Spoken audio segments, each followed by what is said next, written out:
मैंने आपसे सुना है कि सुख दुख में समभाव रखना चाहिए, परंतु पिछले 1 वर्ष से मेरी 2 बड़ी सर्जरी हुई जिसके कारण मैं बहुत अभी डिप्रेशन में हूँ और दवाई भी खा रहा हूँ। गुरुदेव भगवान, आप कहते हैं अध्यात्म से सब दुखों का निवारण हो जाता है। आपसे अनुरोध है कि मेरा मार्गदर्शन करें ताकि मैं विपरीत परिस्थितियों में भी संभाव रख सकूं और आपकी कृपा से भक्ति मार्ग में अनुसरण कर सकूं। गुरुदेव, अभी मुझे ना अध्यात्म का पता है ना ही भक्ति का, कृपया राधा राधा। हमें लगता है कि जैसे पूरा चद्दर है और उसका कोई एक कोना पकड़ ले और घसीट ले तो पूरा चद्दर नहीं आ जाएगा। तो हमें पूरे अध्यात्म की जानकारी के लिए अब समय तो नहीं रह गया है, लेकिन इतनी बात समझ ली जाए कि नाम लेत भव सिंधु सुखाही, करहु विचार सुजन मन माही, सुमिरी पवन सुत पावन नामू, अपने बस करि राखे रामू, कहो कहाँ लगी नाम बड़ाई, राम न सकहीं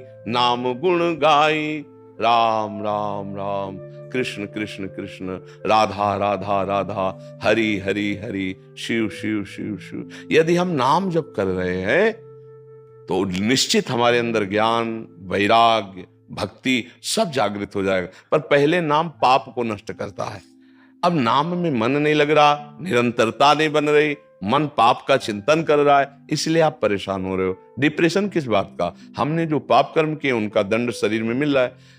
शरीर बीमार है पर मैं और दिमाग दो स्वस्थ है, इसलिए आनंद है। आपने क्या किया? आपने अपने को दिमाग को बीमार कर लिया। सर्जरी तो कब हुई थी, परेशानी तो कब हुई? हम दिमाग अभी कोई बर्बाद किए हुए हैं। अगर हम दिमाग प्रभु में लगा दें अभी आनंद आने। यही हम सिखाते हैं। अध्यात्म हर दुखों को सहने के लिए समर्थ है। भगवान की शरण में बोले क्या मिलता है? ये मिलता है कि हर कष्ट सहने की हिम्मत है और आखिरी परिणाम हमको दिखाई दे रहा है। जैसे नहीं, नया मकान तैयार है, सब व्यवस्था फिट है, तो पुराने मकान को छोड़ने में हर्ष होता है ना। और आपका नया मकान तैयार नहीं हो, पुराना वाला टूटने वाला है सरकार के हिसाब से, अब आप रोड में आने वाले हो तो आप परेशान नहीं हो जाओगे? ऐसी हालत उस जीव की होती है जो भगवत प्राप्ति ना करके केवल संसार में जीवन व्यतीत किया। अब जैसे भजन में तो अब उसको 2-4 बार राधा राधा तो कर रहा है, लेकिन प्रपंच, नाना प्रकार की चिंताएं, शोक, अब उसको मिटाना नहीं सीखा है। तो इसलिए अब भी अभी चांस है। हर कष्ट को सहने के लिए देखो, बहुत ध्यान से समझना, हमारी अगर इस इंद्री का मन से संयोग हटा दिया जाए, यहां त्वगेंद्री का, तो यहां से तुम तिल तिल काटो, हमें मतलब कष्ट नहीं होगा। जैसे शून्य कहते ना, एक ही दवा का प्रयोग हुआ कि वो इतने में मन का प्रवेश बंद कर दिया। मन ही से दुख होता है। यहां से मन शून्य हो गया। अब मन यहां की बात नहीं पर बोले टच कर रहा है, आपको लग रहा है? नहीं जी। क्यों नहीं लग रहा? क्योंकि त्वगेंद्री के साथ मन का संयोग नहीं हो पा रहा। अब नहीं लग रहा, अब उसे काट दो। अगर मन का संयोग सावई मना कृष्ण पधार विद्यो, सोचो, अगर मन भगवान के आनंद में डूब रहा है और शरीर में भीषण पीड़ा है तो क्या फर्क पड़ेगा?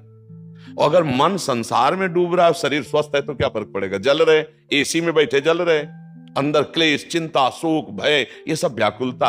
हमें लगता है अगर नाम जप में मन लगाओ, भगवान को आर्त भाव से पुकारो तो बात बन सकती है। क्योंकि अब मन को प्रभु में भगवदाकार करना ये तो कठिन है, पक्का कठिन। जैसे हमको राइफल चलाना कठिन है, हम जिंदगी में कभी पकड़े नहीं तो कैसे चला सकते हैं? आप जिंदगी में कभी भजन का अभ्यास नहीं किया तो बड़ा कठिन है।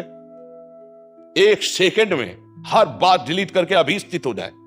जीवन भर जैसे अभ्यास किया गया, जैसे मान लो गोली चलाना जिसको आता है, 1 सेकंड में शूट कर देगा। अब हमारे सामने धर दे तो हम लाठी की तरह तो भले मार सकते हैं, हम गोली नहीं चला सकते क्योंकि हमें पता ही नहीं है ना। ऐसे ही लौकिक कार्य बिना अभ्यास के जब दृढ़ नहीं होता तो परमार्थिक कार्य कैसे हो जाए? मन को हटा के तत्काल पर में लगाना खिलवाड़ समझते हो? लगा के देखो, यही जीवन भर किया गया तो वो अभ्यास सेट है।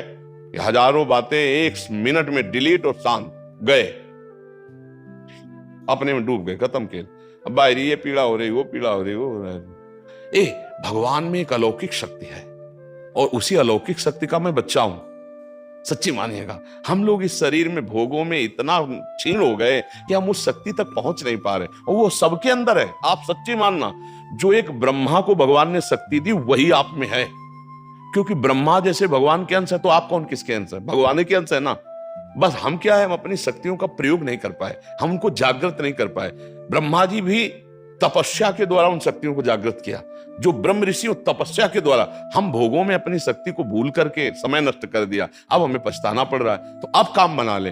जब अपने पुत्र के बहाने, रोज हम इसकी चर्चा करते हैं, पुत्र के बहाने पुकारा नारायण तो भगवत प्राप्ति हो गई। अभी हमारी श्वासें तो हैं, हम जानबूझकर नारायण नारायण बोलेंगे, हरि हरि बोलेंगे, राधा राधा बोलेंगे तो हमारा कल्याण नहीं हो जाएगा। पर अब ऐसी स्थिति आपकी नहीं है कि आप मन को अपने शरीर से हटा के परमात्मा में स्थित कर दें।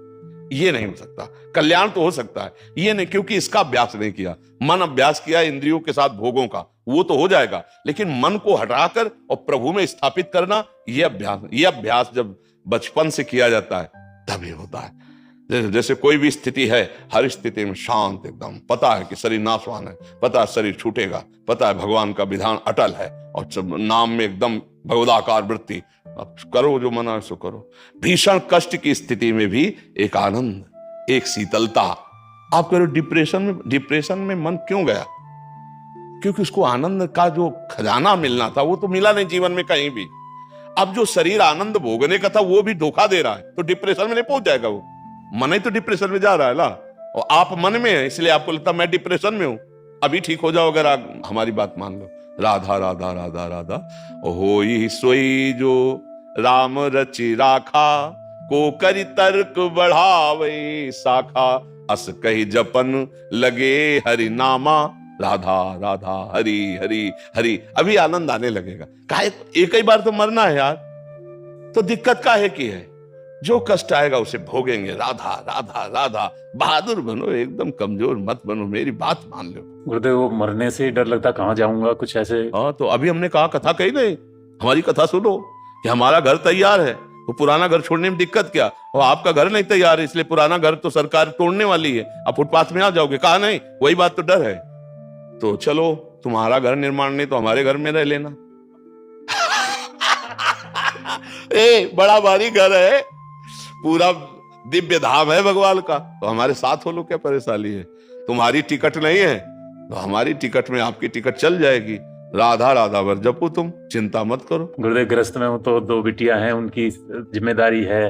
पूरा विश्व ब्रह्मांड की जिम्मेदारी प्रभु के ऊपर है, वो सब चला रहे हैं। हम तुमको छोटी छोटी जिम्मेदारी मिली, उसको ईमानदारी से निभा लो। भगवान अगर बच्चे देते हैं तो व्यवस्था भी देते हैं। हाँ, ये जरूर है कि अपनी सामर्थ्य की जैसी व्यवस्था रखो। अब अपनी सामर्थ्य से अलग सोचोगे तो बच्चियों को भी दुख मिलेगा, आपको भी दुख मिलेगा। अपनी सामर्थ्य के अनुसार सुशील सज्जन लड़का ढूंढो और उनका ब्याह करो। कर्तव्य है तो बेटी भगवान ने दी तो सेवा दी है, उसे आनंद पूर्वक करो और नाम जप करो, चिंता मत करो। तुम्हारे घर की व्यवस्था नहीं हुई तो हमारा घर बहुत बड़ा है, मतलब संतों की शरण में हो जाए, नाम जप करे तो संतों के संग से हमारा काम चल जाएगा। जैसे कोई बहुत डिपार्टमेंट का बड़ा अधिकारी हो और उसके पीछे लगे हो, तो जब चेकिंग होगी तो ऐसे कह देना मेरा आदमी, तो फिर चेकिंग नहीं होगी, देख वो सांप के साथ निकल जाएगा।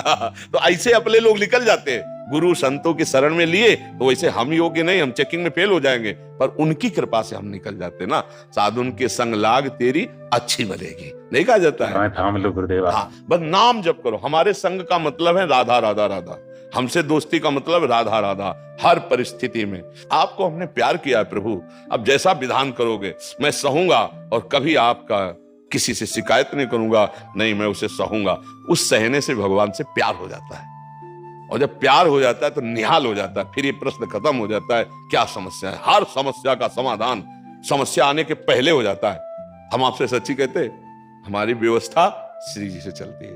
कैसे व्यवस्था करती हो, कैसे, तो वो हमारी नहीं, शरणागत की। कोई भी शरणागत, चिंता मत करो। अगर आप भगवान का नाम जप करते हो भगवान के भरोसे, तो ऐसे सब निकल जाएगा। जो करोड़ों में नहीं बनता वो फ्री में बन जाता है। हमने देखा है, व्यवस्थाएं देखी। एक विवाह है कि करोड़ों लगा के करो फिर भी रोना पड़ेगा, वो एक विवाह है कि बहुत अच्छे ढंग से हो गया, कम पैसे से होगा, जीवन भर सुखी रहे, होता भगवान के संयोग से। भगवान का आश्रय लो, वही हर व्यवस्था कर देंगे। और ये सबके लिए है, सबकी व्यवस्था है, बेटा बेटी, रोग शोक, ये सबकी व्यवस्था है। धैर्य पूर्वक चलो, अपने को निराश हताश उदास मत होने दो। कैसी भी परिस्थिति आवे प्रभु की तरफ देखो, जिसने 1 मिनट नहीं, एक पलक झपकने में अनंत ब्रह्मांड बना दिया, वो जिस दिन चाहेगा मुझे धनी बना देगा, जिस दिन चाहेगा वो सुख की बौछार कर देगा। ऐ प्रभु, मैं तेरे सहारे हूं, किसी और की तरफ नहीं देख सकता। अगर तुम चाहते हो कि मैं दर दर भटकूं तो तुम्हारा नाम लूंगा और दर दर भटकूंगा, लेकिन भरोसा केवल तुम्हारा ही रखूंगा। वो जीत जाएगा, वो जीत जाएगा, पक्का जीत जाएगा। मस्त रहो, पर बुरे आचरण करने वाला मस्त नहीं रह सकता है भाई। शराब मत पीना, मांस मत खाना, पराई माता बहनों की तरफ गंदी दृष्टि मत करना, और राधा राधा जपना। तो छाती चौड़ी करके घूमोगे, तुम्हें कोई बाल बाका नहीं कर पाएगा। और अगर ये पाप करोगे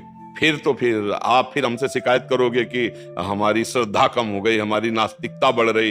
पाप कर्म करोगे तो ये बात जरूर आप हमको कहोगे कि हमारी श्रद्धा नहीं बन रही। और अगर आप पाप कर्म छोड़ दो, राधा राधा जपो, चौड़ी छाती करके घूमो, जहां राधा वहां कोई बाधा नहीं। ये पराशक्ति है, परा विद्या है राधा नाम। तुम नाम जप करो, पापाचरण से दूर रहो। साधु समागम का यही फल है। आप में मनुष्यता आवे, आप में दैवत्य आवे, आप में भागवतिकता आवे, ये राक्षसी पना नष्ट हो जाए। ये मदिरा पीना, मांस खाना, बेविचार करना, चोरी करना, हिंसा कर, ये हट जाए। आप लोग कृपा पात्र हैं, वृंदावन आए, साधु समागम, तो आप में दिव्यता होनी चाहिए। आप कुछ अलग होने चाहिए संसार की, समाज से आप कुछ अलग होने चाहिए।